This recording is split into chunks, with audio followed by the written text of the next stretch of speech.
முன்னோர்கள் ஆராய்ச்சி செய்து இந்த உலகத்துல இந்த பிரபஞ்சத்திலிருந்து எடுத்த கர்மவினை தீர்க்கக்கூடிய மூல மந்திரம். நீங்க கோவில்ல போய் விளக்கேத்துறதா இருந்தா இந்த மந்திரத்தை ஒரு முறை சொல்லுங்க. முற்பிறவியில செய்த பாவங்கள் எப்பிறவிக்கும் தொடராமல் இருக்க இப்பிறவியிலேயே என் தந்தை வழியில் வந்த கர்மாவினை, என் தாய் வழியில் வந்த கர்மாவினைகள், என் தாயுடைய கர்ப்பத்திலிருந்து நான் இந்த பூமிக்கு கொண்டு வந்த கர்மாவினைகளும் இன்றோடு நிவர்த்தியாகட்டுன்னு 5 தீபம் விளக்கேத்தி சாமிக்கு தேங்காய் வளம் பூ மாலை கல்கண்டு வாங்கி அர்ச்சனை பண்ணி உங்க ஜாதகத்தை கொண்டு போய் சாமி பாதத்துல வச்சு இன்னையோட எனக்கு எல்லாம் நல்லது நடக்கும்னு மனசார கும்பிட்டு வாங்க. வாழ்க்கையில அசுர வளர்ச்சிக்கு வந்து. அனைவருக்கும் வணக்கம். பாரம்பரிய திருவள்ளுவர் குல வம்சம் பிரசன்ன ஜோதிடர் சுப மாரிமுத்து திருப்பூர்லேருந்து இந்த பதிவு உங்களுக்காக. அஸ்த நட்சத்திரம் இல்லைங்களாங்கம்மா, அதாவது அஸ்தம் அப்படிங்கிறது 12 நட்சத்திரம் முடிச்சு 13வது நட்சத்திரம் இல்லைங்களாங்கம்மா. இந்த 13வது நட்சத்திரம் வந்து அஸ்த நட்சத்திரம். இதில் பாருங்கள், அஸ்த நட்சத்திரத்தில் ஒருவர் பிறந்தா அவர் கையில் மருந்து வாங்கி சாப்பிட்டீங்கன்னா தீராத நோய் தீருமா. என்னங்கம்மா, அஸ்த நட்சத்திரம் கன்னிராசியில் தான் அவங்க பிறந்திருப்பார். இந்த கன்னிராசி யாருன்னு கேட்டிங்கன்னா மேசத்துலேருந்து என்னன்னீங்கன்னா 6வது ராசியாக வரும். மேசம், ரிஷபம், மிதுனம், கடகம், சிம்மம், கன்னி. கரெக்டுங்களாம்மா? 6வது ராசி. 6ஆம் இடம் என்பது நோய்க்குண்டான ராசி. அந்த நோய்க்குள்ளே தான் அந்த அஸ்த நட்சத்திரம் ஒளிஞ்சிருக்குதுங்க. அப்போ அந்த அஸ்த நட்சத்திரம் வந்து கை. அஸ்த நட்சத்திரம் வந்து இந்த கைங்க, இது வரைக்கும் இந்த கை அஸ்தம் வந்து. அதனால தான் அஸ்த நட்சத்திரக்காரர் கை கொடுக்குறதுக்கு யோசிப்பாங்க. அதை கொடுத்தா அவரோட பவர் போயிருமா. இது எப்படி பூர நட்சத்திரத்துக்கு சொன்னங்க, அது மாதிரி அஸ்தம் வந்து கை. இந்த கையை கொடுத்தா அவரோட நட்சத்திரத்தவே பிடிக்கிட்டு போன மாதிரி. அதனால் அஸ்தம் வந்து ஒரு சில பேர் கொடுக்க மாட்டாங்க. அஸ்தம்னா இந்த கை இதோட. அதனால் இந்த அஸ்தம் என்பது இந்த கை. அப்போ இந்த கையில் அந்த காலத்தில் மருந்து கசக்குவாங்க இல்லைங்க. இன்றைக்கி தானே நவீனம் வந்துருச்சுங்க. அந்த காலத்தில் வந்து ஒரு மருந்து எடுத்து தலை எடுத்து கசக்கி இந்த உள்ளங்கை தான் அஸ்தம். அதில் எடுத்து அந்த சாறு புழிஞ்சு அவங்க கொடுத்தா அந்த எந்த வைத்தியம் முதல் குணமாயிருமா. அப்போது கரெக்டாக பாருங்கள், அஸ்த நட்சத்திரக்காரர்கிட்ட மருந்து வாங்கி சாப்பிட்டாலோ அஸ்த நட்சத்திரக்காரர்கிட்ட நோய்க்கு தலைபுரிச்சு கொடுத்தாலோ அந்த நோய் பட்டு போயிடும். இந்த ரகசியம் இன்றைக்கி தெரிஞ்சிருச்சு பாருங்களேன். அஸ்தத்துக்கு வரும்போது அது தானாக வருது இல்லைங்களாம்மா. அஸ்தத்துக்கு வரும்போது அஸ்தம்னா உடுக்க, 2 பக்கம் அடி வாங்கிறது உடுக்க. அஸ்த நட்சத்திரக்காரர் கொஞ்சம் சிரமமானவர் தாங்க. ஆணாக இருந்தாலும் சரி பெண்ணாக இருந்தாலும் சரி 2 பக்கம் உடுக்க. இந்த பக்கம் அடிப்பாங்க, இங்கே உடஞ்சிருச்சுன்னா அந்த பக்கம் அடிப்பாங்க. இது 2 பக்கம் அடி வாங்கிட்டே வாழ்ந்துட்டுருக்கும். அதனால தான் நாம் அதுக்கு பதிலாக என்ன சொல்லுவேன்னா, ஒரு அம்மன் கோயிலில் ஒரு உடுக்க வாங்கி வேலில் கட்டி விட்டு வந்துருங்க. இந்த தெய்வமே அதை பார்த்துக்கிட்டு அப்படியெல்லாம் இந்த ஆதிகால பரிகாரத்தில் கொஞ்சம் சிம்பிளாக சொல்லுவோம். அப்போ இந்த அஸ்த நட்சத்திரக்காரருடைய குணாதிசை என்ன அப்படின்னு கேட்டிங்கன்னா, அஸ்த நட்சத்திரத்தில் சந்திர திசையில் தான் பிறப்பாங்க. அவங்களாட்ட ஒரு நல்ல ஒரு குடும்பம் நடத்துறதுக்கு யாராலையும் முடியாது. ஏன்னா அஸ்த நட்சத்திரம் வந்து கன்னிராசி, அஸ்தம் வந்து சந்திரனுடைய திசை. வீட்டுக்கு என்னெல்லாம் தேவையான பொருளோ அது ஒரு வருஷத்துக்கு ஆகிற அளவுக்கு சாப்பாட்டு பொருளை சேகரித்து வைப்பாங்க. இப்போ நீங்கள் பருப்பு வகை வேணும்னா நம்ம டெய்லியும் போய் ஒரு 100 கிராம் பருப்பு வாங்க, ஒரு 50 கிராம் பருப்பு வாங்கன்றத விட ஒரு 20 கிலோ பருப்பை வாங்கி மேலே டின்னில் வச்சுருவாங்க. எப்போ சாம்பார் வைக்கணும்னு தோணுதோ அப்போ ஒரு டப்பா எடுத்து போட்டுக்குவாங்க, மீதி இருக்குங்க. அது எல்லாம் கணக்கு போட்டு பார்த்தா ஒரு வருஷத்துக்கு அந்த பருப்பு இருக்குங்க. அப்போ சேகரித்து வைக்கக்கூடியது அஸ்தம். என்னங்க, சாப்பாடு உணவுப் பொருள்களை எல்லாம் பாதுகாப்பு பண்ணி வைக்கிறது. பாருங்கள், இந்த வீட்டுகளெல்லாம் போய் பார்த்தீங்கன்னா வாசலில் பருப்பு காய் போடுவாங்க, சுண்டல் காய் போடுவாங்க, ஏதாவது இந்த மாதிரி ஒரு கோதுமை காய் போடுவாங்க, இந்த செல்லெல்லாம் எடுத்து விடுவாங்க. இந்த பக்குவ நிலை எல்லாம் பண்ணுறதெல்லாம் பார்த்தீங்கன்னா அஸ்த நட்சத்திரக்காரர் இதெல்லாம் பண்ணுவாங்க. இன்றைக்கி நான் வீட்டில் சும்மா தான் இருந்தனுங்க, சும்மாவாவது இருக்கக்கூடாது, வீட்டில் ஏதாவது செல்லு கில்லு விழுந்துருந்துச்சுன்னா அதையெல்லாம் எடுத்து ஒதுக்கிட்டு நல்ல பொருளாக தயார் பண்ணி வைக்கலான்னு நான் தான் இதெல்லாம் எடுத்து வச்சேன் அப்படிம்பாங்க. நீங்கள் என்ன நட்சத்திரமானு கேட்டால் அஸ்தம்பாங்க. அவங்களுக்கு அந்த புத்தி வருங்கன்னு சொல்கிறேன். அதே போல் அஸ்த நட்சத்திரத்தில் ஒருத்தர் பிறந்தா 13வது நட்சத்திரமாக இருக்கிறனால உயிர்ப்பித்த நட்சத்திரம், உயிர் காப்பாற்றுற நட்சத்திரம்ங்க. அதாவது ஏதாவது ஒரு நட்சத்திரம் அவங்க வாழ்க்கையில் ஏதாவது ஒரு நல்லது சொல்லணுன்னா அவங்க சொல்லுவாங்க. சர்வீஸ் மைண்ட் அவங்க எடுத்தது. இப்போ எங்கெங்கெல்லாம் சேவை பண்ணுறாங்கல்லங்க, அவங்க அஸ்தம் தூண்டி விட்டதுக்கப்புறம் தான் சர்வீஸ் பண்ணுவாங்க. ஏன்னா அஸ்தம் வந்து ட்ரஸ்ட்டுக்கு சம்மந்தப்பட்டது. ட்ரஸ்ட்டு யார் வைப்பா? சர்வீஸ் பண்ணுறதுக்கு வைப்பாங்க. நாங்கள் ஒரு 4 பேர் சேர்ந்து ஒரு ட்ரஸ்ட் ஆரம்பித்து ஒரு அன்னதானம் பண்ணலான்னு இருக்கிறாங்கன்னா அஸ்த நட்சத்திரக்காரை வச்சு ட்ரஸ்ட்டு ஆரம்பித்தாங்கன்னா அவங்களோட ஆயுள் காலத்து வரைக்கும் அது இருக்குது. அன்னை தெரசா மாதிரி அஸ்தம் தான் ட்ரஸ்ட்டுங்கன்னு. மற்ற யார் நட்சத்திரக்காரர் வச்சாலும் பார்ட்னரில் ப்ராப்ளம் வரும். ஆனால் அஸ்த நட்சத்திரக்காரர் ஆரம்பித்து கொடுத்தாங்கன்னா பிரச்சனை வராது. அது அந்த காலத்திலேயே அந்த பழமொழி இருக்குதுங்க. அப்போ யாரோட வீடு? அஸ்த நட்சத்திர கன்னிராசி புதனோட வீடு. புதன் என்பது யாருன்னா கணக்கு, பேனா, எழுத்து, துறைகள், இது எல்லாமே புதன் தான். அப்போ இது என்ன பண்ணுதுங்க? கரெக்டாக கணக்கு போட்டு எழுதி வைக்கிங்கன்னு. அப்போ தப்பு வராது இல்லைங்களா? இவ்வளோ வரவு போயிருக்குது, இவ்வளோ செலவாக இருக்குது, மிச்சம் இருப்பு இவ்வளவு இருக்குது, இதை கொண்டு வந்து அஸ்தத்துக்கிட்ட ஒப்படைக்கிறது. ஒப்படைக்கலன்னு இவங்க கேள்வி கேட்பாங்க. அதனால தான் 2 பக்கம் அடி வாங்குதுங்கன்னு. ஏன்னா இவங்க நேர்மையாக ஸ்ட்ரெயிட் ஃபார்வேர்டு.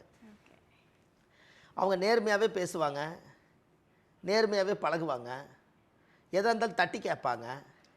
அஸ்தத்துக்கிட்டேருந்து தப்பிக்க முடியாது. நீங்கள் 100 ரூபா கொடுக்கணுன்னா 10 வருஷம் கிளம்பிச்சு அந்த 100 ரூபா நீங்கள் கொடுக்காம போயிட்டீங்கன்னு மறுபடியும் கூப்பிட்டு கேட்பாங்க. அப்போ இந்த கால்குலேஷன் எல்லாமே அஸ்தம் தான் உள்ளே வாங்கி வச்சுருக்குதுங்கண்ணே. இந்த ரகசியமெல்லாம் உங்களுக்கு தெரியணுமில்ல. பாருங்களேன், ஒரு நட்சத்திர வரிசையிலிருந்து ஒரு திசையிலேருந்து உருவாகி இவ்வளவு குணாதிசயங்களை ஒவ்வொரு மனிதர்களுக்கும் இறைவனை பிரித்து கொடுத்துக்கிறாருன்னா எவ்வளோ பிரபஞ்ச ரகசியம் இது. 120 கோடி மக்கள் ஒரு கணக்கில் சொல்கிறாங்க. நம்ம தமிழ்நாட்டுக்குள்ளே 120 கோடி மக்கள் சொல்கிறாங்க. ஆனால் பிறக்கிறது 27 நட்சத்திரத்தில் பிறக்கிறாங்க. அதில் 4 பாதம் இருக்குது. என்ன பிறஞ்சாலும் இந்த பிரபஞ்ச சக்தி வந்து அவங்களுடைய கேரக்டர் அதுவே மாறிக்குதுன்னா அது பிரபஞ்ச ரகசியம் தானுங்கன்னு. அன்னைக்கு எல்லாரும் இருக்கிறாங்க. அன்னைக்கு இவங்க எந்த நட்சத்திரத்தில் நீங்கள் பிறக்கிறீங்களோ அந்த குணாதிசையில் தானே உங்களோட ஆயுள் வரைக்கும் நீங்கள் வாழ்கிறீங்க. இது பெரிய சயின்ஸ் இல்லைங்களா? என்னங்கம்மா, இது ஜோதிடம் வந்து நம்ம மனிதர்களுக்கு மட்டும் இல்லைங்க, ஒரு கடவுளுக்கே நம்ம பிரச்சனை பார்க்கலாங்கன்னு. ஒரு கோயிலில் போய் சாமிக்கு சக்தி இருக்கா இல்லையான்னு பிரச்சனை பார்க்க முடியும். சாமிக்கு ஏன் கூட்டம் வர மாட்டேங்குது? எல்லா கோயிலும் இப்போ மதுரை மீனாட்சி கோயிலும் கூட்டம் வருது, பக்கத்தில் இருக்கிற சாமி கோயிலும் கூட்டம் வரல. இதுவும் சாமி தான் அதுவும் சாமி தான், இதில் என்ன வித்தியாசம் இருக்குதுங்கன்னு.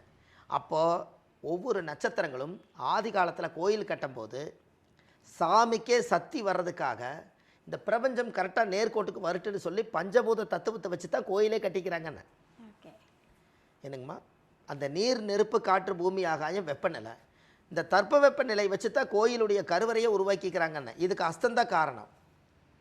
அப்போ தட்ப வெப்பநிலை இப்போ நீங்கள் கோயிலுக்குள்ளே போனோன்னே ஒரு தெய்வீகமான மனம் வருது. நீங்கள் உங்களை நீங்கள் மாற்றிக்கிறீங்க.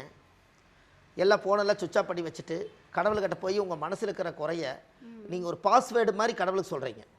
யாருக்கிட்டே சொல்லாத பாஸ்வேர்டை கடவுள்கிட்ட சொல்கிறீங்க. கடவுளை என்னோட மனசுக்குள்ளே இந்த விஷயம் இருக்குது, இதை நீ சரி பண்ணி கொடுக்கணுன்னு சத்தம் போட்டு சொல்கிறதில்ல, பாஸ்வேர்டு மாதிரி சாமிகிட்ட மட்டும் தானே சொல்கிறீங்க. அப்போ சாமியோட இதயத்துக்கும் உங்களோட இதயத்துக்கும் ஒரு கனெக்டிவிட்டி இருக்குதுல்லங்கன்னு. அப்போ அங்கே போனோன்னே உடம்பெல்லாம் ஜில்லுன்னு ஆயிடுச்சுங்க. உள்ள சாமி பார்த்தோன்னே அலங்காரம் ஆயிடுச்சு. அப்போ ஏன் ஒரு வைப்ரேஷன் வருது? இப்போ சாமி எப்படி இல்லாமல் போகுங்கன்னு. அப்போ சாமிக்கு சக்தி அதிகமாக இருந்தால் வைப்ரேஷன் தானாக வரும். அப்படி வைப்ரேஷன் கம்மியாக இருந்துச்சுன்னா அங்கே சாமிக்கு அந்த கோயிலுக்குள்ளே சக்தி குறையுதுன்னு அர்த்தம். அதை சரி பண்ணுறதுக்கு சில யாகங்கள், பூஜைகள், பிரசன்னங்கள், தெய்வ வழிபாடு, தியான வழிபாடு, கூட்டு பிரார்த்தனை வழிபாடு, நீர் வழிபாடு, கலச வழிபாடு, யாக வழிபாடு, 64 விதமான பூஜைகள் வழிபாடு, இதுகளெல்லாம் பண்ணி மறுபடியும் சக்தியை மீட்டு கொண்டு வந்து அந்த தெய்வத்தை மறுபடியும் கரெக்டாக உட்கார வைக்க முடியும். இது ஜோசியர்னால தான் முடியும். ஒரு தெய்வத்தை இன்றைக்கி அசால்ட்டாக சொல்லிட்டாங்க, எவ்வளவோ சொல்கிறாங்க, சாமி கோயிலுக்கு போயிட்டு அது நடந்துருமா இது நடந்துருமானெல்லாம் கேட்பாங்க இல்லைங்களா? அது வந்து அப்படி கிடையாதுங்க. நம்ம ஜாதகத்தை எல்லா கடவுளுக்கும் பிரபஞ்சத்துக்கு தெரியும். உங்களை எந்த நேரத்தில் என்ன கொடுக்கணும் இறைவனுக்கு தெரியும். உங்களுக்கு இந்த நேரத்தில் கொடுத்தா நீங்கள் அழிச்சிருவீங்கன்னு தெரிஞ்சுதான் உங்களை கொடுக்காம வச்சுருக்குங்கன்னு. என்னங்கம்மா, சரிங்களா? எந்த நேரத்தில் உங்களுக்கு எந்த அளவுகோல் கொடுத்தா நீங்கள் கரெக்டாக இருப்பீங்கன்னு கடவுளுக்கு தெரியும். நீங்கள் ஒரு உதாரணங்க, ஒருத்தருக்கு 100 கோடி ரூபாய் லாட்டரி சீட்டு விழுந்துருச்சு. அவர் சாதாரண ஏழை. இந்த 100 கோடி வச்சு அவர் என்ன பண்ணுறதுன்னு தெரியாமல் அவர் புத்தி மாறுதா? என்னங்கம்மா, கண்டிப்பாக. நல்லா இருந்த மனுஷனுக்கு 100 கோடி விழுந்து அவருக்கு நிதானம் தெரியாமல், சொந்த பந்தம் தெரியாமல், தாய் புலம் தெரியாமல், கரெக்டாக போயிட்டு இருந்தவருக்கு இந்த பணம் வந்து மாற்றிருச்சலைங்கன்னு. அப்போ உங்களுக்கு வந்து அப்போ சாதாரண மனிதனையும் சரித்திரத்தை மாற்றுதலைங்கன்னு பணம். அப்போ கடவுள் வந்து எந்த நேரத்தில் எதை கொடுத்தா நீங்கள் எதை சுமப்பீங்கன்னு தெரிஞ்சுதான் குருவி மண்டையில் பனங்காய் வச்ச மாதிரி இல்லாமல் நார்மலாக வாழ்கிறக்காக மனித பிறவிக்கு அளவுகோல் டெம்பரேச்சர் கொடுத்துருக்காரு. நீங்கள் நல்லா யோசிங்க. ஒரு விஷயத்தை, ஒரு அற்புதமான ரகசியத்தை இன்றைக்கி உடச்சி சொல்கிறேன். 104 டிகிரி 104 டிகிரி செல்சியஸ் பிரபஞ்சத்திலிருந்து இன்றைக்கி சென்னை 104 டிகிரி வெயில் நீங்கள் சொல்கிறீங்க, கரெக்டுங்களா? ஒரு 120 டிகிரி ஏமாந்து அடிச்சதுன்னா மனுஷன் தாங்க முடியுமா?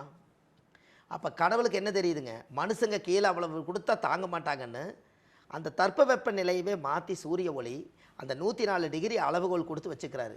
10 பாயிண்ட்டை சூரியன் அங்கே டிகிரி ஏற்றினாருன்னு நீங்கள் தாங்குவாங்கன்னு. அப்போ கடவுளுக்கு தான் தெரியுது உங்களுக்கு எந்த நேரத்தில் எந்த அளவு கொடுக்கணும்னு. அது அவரோட ரகசியம் தானே. நம்ம அங்கலாப்பட்டு அவங்க கார் வாங்கிட்டாங்க, நம்மையா வாங்க முடியல. அவங்க கட்டிக்கிற சேரீ வந்து 1,00,000 ரூபா, நம்மளையா வாங்க முடியல. அவங்க கட்டிக்கிற வீடு 10 கோடி ரூபாய், நம்மையா வாங்க முடியலன்னு எதுக்காலுக்கிறத திட்டம் போடாமல் நம்ம பிறப்பு ஜாதகத்தினுடைய திட்டத்தளவுக்கு வாழ்ந்துட்டு போனாலே உங்கள் வாழ்க்கை சிறப்பு தானே இல்லைங்கம்மா. அப்போ அஸ்த நட்சத்திரம் என்னைக்கு திட்டம் போட்டு வாழுமா. அந்த பக்கமும் அளவுகோல் இருக்கும், இந்த பக்கம் அளவுகோல் இருக்கும். வைத்தியத்துக்கு முக்கியத்துவம் கொடுத்து உடம்பை பாதுகாப்பு பண்ணி கடைசி வரைக்கும் வச்சாலே அஸ்தம் சிறப்பாக இருக்கும். வருஷம் உடம்பை செக் பண்ணிக்குவாங்க, உடம்பில் ஆரோக்கியம் இருக்குதான்னு பார்த்துக்குவாங்க, சர்வீஸ் மைண்டட் இருப்பாங்க, தர்ம சிந்தனையோடு வாழ்ந்துட்டு போனாலே அஸ்தம் பிரமாதமாக இருக்கும். அவங்க வாழ்க்கையில் ஒரு பெரிய மாற்றங்கள் உருவாகும். இந்த தெய்வாம்சமெல்லாம் எங்கேருந்து கிடச்சுன்னு தெரியலைங்க. எல்லாமே அந்த காலத்தில் அஸ்த நட்சத்திரக்கார் தான் அந்த காலத்தில் வந்து சர்வீஸ் மைண்டடை ஒடுக்கி இத்தனை கோவில் கட்டினது அத்தனையுமே அஸ்தம் தானே. 4 பேர் சேர்ந்து ஒரு திட்டத்தை அறிவிக்காமல் எப்படி கட்ட முடியும்? 4 பேர் சேர்ந்து ஒரு தனிமரம் தோப்பாகுங்களா? தனிமரம் தோப்பாகாது. உங்களுக்கு என்ன பலம் இருந்தாலும் உங்களுக்கு 4 பேர் இருந்தால் இவங்களை பிடிச்சி அவங்கள பிடிச்சி செயின் மாதிரி வளரலாம். தனிமரம் எப்படி தோப்பாகுது? ஒரே ஒரு மரம் தோப்புன்னு சொன்னால் எப்படி ஒத்துக்குவீங்க? என்னங்கம்மா? அப்போ ஒரு ஒரு ஒரு ஒரு ஒரு பெரிய தோட்டத்துக்குள்ளே ஒரு ஏக்கரா தோட்டத்தில் 1000 தென்னை தேங்காய் இருந்துச்சுன்னா, பார்க்குறக்கு தோப்பாக இருந்துச்சுன்னா, இதோட நிழல் அதில் இருக்குது, அதோட நிழல் இதில் இருக்குது, தனிமரம் தோப்பாகாது. எல்லா நிலம் சேர்ந்து அதுக்கு பேர் தோப்பு இல்லைங்களாம்மா. அப்போ அதுபோல் அந்த ஒரு 10 பேர் இல்லாமல் ஒரு கோயில் கட்டி கும்பாபிஷேகம் பண்ணி வைக்க முடியாது. 10 பேர் இல்லாமல் ஒரு ட்ரஸ்ட் அமைக்க முடியாது. அப்போ அஸ்த நட்சத்திரம் தான் ட்ரஸ்ட்டுங்கிறது. அந்த காலத்தில் புதன் என்பது பேங்க்கு, வரவு செலவு முதல் கொண்டு அஸ்தம் கரெக்டாக பார்க்கும். அப்போ 2 விஷயம் அவங்ககிட்ட ப்ளஸ் பாயிண்ட் இருக்குது. அஸ்தத்தை நம்பி சர்வீஸ் மைண்டடு ஆரம்பிக்கலாம். இன்னொன்று வைத்தியம் அவங்க கையில் மருந்து வாங்கி சாப்பிட்டா குணமாயிரும். இது தர்ம வழி. கணக்கு வழக்கு ஏதாவது கணக்கு பிள்ளையாக நம்ம வச்சு நம்ம தொழில் அனுபவத்தை தெரிஞ்சுக்கணுன்னா நம்ம ஆஃபீஸ்க்கு கணக்கு பிள்ளையாக இருக்கிறதுக்கு அஸ்தத்தை கொண்டு வைக்கலாம். கரெக்டுங்களாம்மா? இதெல்லாம் அந்த காலத்தில் ராஜாக்கள் மந்திரிகள் அரண்மனையிலையெல்லாம் எவ்வளவு மானியம் போகுது எவ்வளவு வருதுன்னு அந்த காலத்தில் கணக்கு பிள்ளை இருந்தாங்கன்னா அன்றைக்கி ராஜாவே ஜோதிடம் பார்த்து அஸ்த நட்சத்திரத்தை வச்சுக்கிறாரே. இல்லாமல் எப்படி இந்த ஜோதிடம் வளர்ந்துருக்குங்க? நமக்கு மேலே ஜமீன்தார் வாழ்ந்திருக்காங்க, நமக்கு மேலே ராஜா வாழ்ந்திருக்காங்க, ராஜாவுக்கு முன்னாடி மன்னர்கள் வாழ்ந்திருக்காங்க. இவங்கெல்லாம் சாஸ்திரத்தை கையில் எடுக்காமல் எப்படி இவங்க வாழ்ந்திருக்க முடியும்? எல்லாரும் எத்தனையோ பாவங்கள் பண்ணியிருந்தாலும் அந்த ஜோதிடர் சொல்லுவாருங்களா, எத்தனை பாவங்கள் பண்ணியிருந்தாலும் நீங்கள் வந்து ஒரு கோயிலை கட்டி கும்பாபிஷேகம் பண்ணி வச்சுட்டு போங்க, அடுத்த தலைமுறை வந்து கும்பிட்ட உங்கள் கர்மா தீருமனு. அப்படி எத்தனையோ பேர் பாவம் பண்ணியிருந்தாலும் அதையெல்லாம் சரி செய்துட்டு போகும்போது ஒரு தெய்வத்தை பிரதிஷ்டை பண்ணி வச்சுட்டு ஒரு அண்ணாந்து பார்த்தா உருமால் கழண்டு விழுகிற அளவுக்கு கோயிலை கட்டி வச்சுட்டு போயிட்டாங்க. இப்போ அந்த தலைமுறை வாழ்த்துது இல்லைங்களா? அதுக்கு யார் காரணம்? ஜோதிடத்தில் இத்தனை பாவங்கள் செஞ்சுருந்தாலும் பரிகாரமே கோயில் தானே. என்னங்கம்மா? கண்டிப்பாக. அப்போ இதெல்லாம் நம்ம வாழ்க்கையில் தேட கிடைக்காத செல்வம் இல்லைங்களா? அதனால தான் அந்த காலத்தில் வந்து அஸ்த நட்சத்திரத்துக்கு ஒரு மிகப்பெரிய ஒரு பவர். அஸ்த நட்சத்திரம் அது காலச்சக்கரத்துக்கு 14வது நட்சத்திரம். 13 12 12 பூரம் 11 உத்திரம் 12 அஸ்தம் 13வது நட்சத்திரம். இந்த 13 கூட்டினீங்கன்னா 3 1 4 4 கூட்டினீங்கன்னா 6 4 கூட்டினீங்கன்னா ராகு, அந்த ராகுவோட அம்சம். அப்போ ராகு என்பது மூதாதிகள் எல்லாமே ஒன்றுக்கு ஒன்று லிங்க்குங்கன்னு. அப்போது இந்த கன்னி ராசியில் அஸ்த நட்சத்திரத்தில் ஒருத்தர் பிறந்தால் அவங்கள வந்து தொழிலில் ஒரு பெரிய மாற்றத்தை உருவாக்குவாங்க. அதுக்கு அவங்களுடைய வாழ்க்கையில் ஒரு பெரிய அசுர வளர்ச்சி வரும். அதுக்கப்புறம் இந்த கோவில் ஒன்று அஸ்த நட்சத்திரத்துக்குன்னே ஒரு கோயில் இருக்குதுங்க. இதெல்லாம் இந்த தமிழ்நாட்டுக்குள்ளே 27 நட்சத்திரத்துக்கு கோயில் கட்டி வச்சுருக்காங்க. இந்த 27 நட்சத்திரத்துக்கு கோயில் கட்டி வச்சுக்கிறாங்க. அதில் அஸ்த நட்சத்திரத்துக்கு எந்த கோயில் வருதோ அந்த கோயிலை நம்ம இந்த பதிவில் கொடுத்துட்டோம்னா அந்த கோவிலில் போய் சாமிக்கு தேங்காய் பழம் மாலை கல்கண்டு வச்சு பூஜை பண்ணி அந்த கோவிலுடைய மண்ணை மிதிச்சாங்கன்னா அந்த வைப்ரேஷன் இவங்களுக்கு சப்போர்ட் ஆகும். இப்போ நீங்கள் அது எப்படிங்க இங்கேருந்து கோயிலுக்குள்ளே போனால் நம்மளுக்கு அது மாற்றம் வருதுன்னு ஒருத்தர் கேட்டார். நான் சொன்னேன், உங்கள் வீட்டில் டிவி இருக்குதுல்ல, நீங்கள் எந்திரிச்சு போய் சுவிட்சை போட்டால் டிவி ஓடுமல்ல, இங்கேருந்து ரிமோட் அமுத்தினாலே ஓடுதில்லன்னு. அப்போ ரிமோட் வந்து நான், டிவி வந்து அது. அப்போ அதுக்கு ஒரு கனெக்ஷன் இருக்குதில்லங்கன்னு. அதே மாதிரி தான் கோயிலும். நீங்கள் போனீங்கன்னா சாமியோட கலெக்ஷன் உங்களுக்கு அவங்களுக்கு வரும். அதானே? அது சொன்னோன்னே நல்ல விளக்கம்ங்கன்ட்டு அவர் வச்சுட்டார். ஏன்னா இந்த ஒன்றுமே அவ்வளோ பெரிய கருவி அந்த டிவிக்குள்ளே பதிச்சு வச்சுருக்காங்க. இது இத்தினோண்டு ரிமோட்டுக்குள்ளே வந்து இது அத்தச்சோ டிவி ஆன் ஆகுதுன்னா அப்போ இதுக்குள்ளே எதோ விஷயம் இருக்குல்ல. அது மாதிரி நம்மளோட ஹார்ட் அந்த இதயத்துக்கும் அந்த சாமியோட இதயத்துக்கும் கடைசியில் வாழ்க்கையில் உங்களுடைய உதயத்துக்கும் ஒரு மாற்றம் உண்டு. என்னங்கம்மா, இது வந்து அஸ்தம். இந்த அஸ்த நட்சத்திரக்காருடைய வாழ்க்கை நல்லா இருக்கணுங்க. இது எல்லாம் நிறைய அந்த புத்தகங்கள் நம்ம நிறைய எழுதிட்டோம். இந்த புத்தகம் வந்து அஸ்த நட்சத்திரத்துக்குன்னே எழுதுனது. இதில் அஸ்த நட்சத்திரத்துக்கு நிறைய குணங்கள் கொடுத்துருக்குறேங்க. ஆமாம், இது வந்து உங்களுக்கு எதுக்காக இந்த அஸ்தத்துக்கு சொல்கிறேன்னா, முதல்ல இந்த அஸ்தத்தை ஆரம்பித்து இந்த புக்கு எழுதினோம், ஒரு நல்லபடியாக போச்சுங்க. அதனால் மக்களுக்கு இது நிறைய ஒரு சேவையாக இருக்குது. அதனால் உங்கள் வாழ்க்கையில் இந்த அஸ்த நட்சத்திரக்காரர்கள் எல்லாமே உலக மக்கள் நலனுக்காக பிறந்தவங்க, தெய்வ பிறவி. அவங்க இன்னும் நல்லா இருக்கிறதுக்காக நான் கோயிலுக்கு கொடுக்குறேன், அவங்க போயிட்டு வந்தாங்கன்னா அவங்களும் நம்மளை வாழ்த்துவாங்க என்று சொல்லி, இந்த அஸ்த நட்சத்திரக்காரர் எங்கே இருந்தாலும் நல்லா இருக்குன்னு சொல்லி இந்த பதிவில் உங்களுக்கு பதிவிடுறேங்க. அதாவது அஸ்த நட்சத்திரத்தில் பிறந்தால் சந்திர திசையில் தான் அவங்க பிறப்பாங்க. இந்த சந்திர திசை 10 வருஷங்க. இந்த சந்திர திசை 10 வயசுங்கள அந்த திசை வந்து உங்களுடைய ஜாதகத்துக்கு சந்திர திசை 10 வருஷம்னா அந்த 10 வருஷத்தினுடைய இதில் வந்து பாதி எடுத்துக்கங்க. திசை இருப்பு ஆதி எந்த பரமநாளிகை தாய் மாதா கர்ப்பத்தில் சென்றது போக நின்றது இருப்பு சந்திர திசை 10 வருஷம். இதில் பாதி இருக்கு இல்லைங்களா, இந்த பாதி வந்து 5 வருஷம். அப்போ இந்த 5 வயசுங்கும் போது சந்திர திசை கம்ப்ளீட் ஆயிடுது. இந்த சந்திர திசை முடிஞ்சு செவ்வாய் திசை ஒரு 7 வருஷம். அப்போ 7 ஒரு 5 12 வயசு ஆச்சுங்களா. இந்த 12 வயசுங்கும் போது இவங்க குழந்தையா இருப்பார். செவ்வாய் திசை அதுக்கடுத்து சந்திர செவ்வாய்க்கு அப்புறம் ராகு திசை 18 வருஷங்க. இந்த ராகு திசை 12க்கு அப்புறம் 18 வருஷம் 30 வருஷங்க. அப்போ கரெக்டாக பாருங்கள், ராகு திசையிலையும் குரு திசை 16 வருஷம் 46 வயசுக்குள்ள இந்த கல்யாண யோகம் குரு திசையிலையும் சனி திசையில் தான் வரும். என்னங்கம்மா, குரு திசை 30 வயசு. அதுக்குள்ளே சில பேர் வந்து பெற்றவங்க என்ன பண்ணுவாங்கன்னா, நம்ம சீக்கிரமாக கல்யாணம் பண்ணி பார்த்துறணும்னு சொல்லி மனசுக்குள்ளே ஒரு நினைப்பாங்க இல்லைங்களா. அது 25லேருந்து 30 வயசுக்குள்ளே அந்த கரெக்டாக ராகு திசையில் கல்யாணம் பண்ணி வச்சுருவாங்க. ஒருவேளை சில பேர்த்துக்கு அந்த திருமண தடைகள் ராகு கேதுனால செவ்வாய் தோஷத்தினால ஜாதகத்தில் குருபலன் இல்லாதனால இப்படின்னு ஒரு கான்செப்ட் வரும் இல்லைங்களா. அதுக்கு இவங்களுக்கு கரெக்டாக பார்த்தீங்கன்னா குரு திசையில் கல்யாணம் பண்ணி வைப்பாங்க. அப்போது இப்படி கணக்கு வச்சு பார்க்கும்போது 30 வயசுக்குள்ளே ராகு திசை முடியுதுங்க. குரு வந்து 16 வருஷம் 46 வயசு. அவர் நல்ல இடம் வாங்கி வீடு வாசல் கட்டி கல்யாணம் முடிச்சு குழந்தைகளெல்லாம் படிக்க வச்சு நல்லா இருப்பார். அதுக்கப்புறம் குரு திசை முடிஞ்சு சனி ஒரு 19 வருஷங்க. இங்கே 46 வயசு முடிஞ்சிருச்சுங்களா, அங்கே 19 வருஷம்.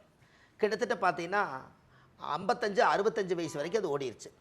அப்போ 65ங்கும் போது இப்போ ராகு குரு சனி அப்போ என்ன ஆயிடுச்சுங்க, ராகு 30 குரு ஒரு 16 சனி ஒரு 19. கரெக்டாக பாருங்கள், சனி திசையில் அவர் ரிட்டையர்ட் ஆயிடுவார். சனி திசையில் அவர் ரிட்டையர்ட் ஆயிடுவார். இந்த சனி திசைக்கு அப்புறம் அவருடைய வாழ்க்கையில் பார்த்தீங்கன்னா ஒரு மிகப்பெரிய மாற்றமே. அவங்களுக்கு சனி திசையோடு அவங்களுக்கு பிள்ளைகளுக்கெல்லாம் பெற்று கல்யாணமெல்லாம் பண்ணி வச்சு அவங்க வாழ்க்கையில் எல்லா கடமையும் முடித்து இந்த அஸ்த நட்சத்திரக்காரர் நிம்மதியாக உட்காரும்போது அவருக்கு சனி திசையில் எல்லா கடமையும் முடிஞ்சுதுங்க. அப்போ சந்திர திசை முடிஞ்சு செவ்வாய் திசை முடிஞ்சு ராகு திசை முடிஞ்சு குரு திசை முடிஞ்சு சனி திசை 5 திசை அவர் கடந்தாலே அவருடைய கடமை முடிச்சதுங்க. ஓகே, அதான் சரிங்களாம்மா. ஓகே. இது வரைக்கும் வந்து கிட்டத்தட்ட வந்து 12 நட்சத்திரங்கள் பேசணும். சரி, எல்லா நட்சத்திரங்களுக்கும் திசை வந்து நிறைய விஷயங்கள் சொல்லிட்டே இருந்தீங்க.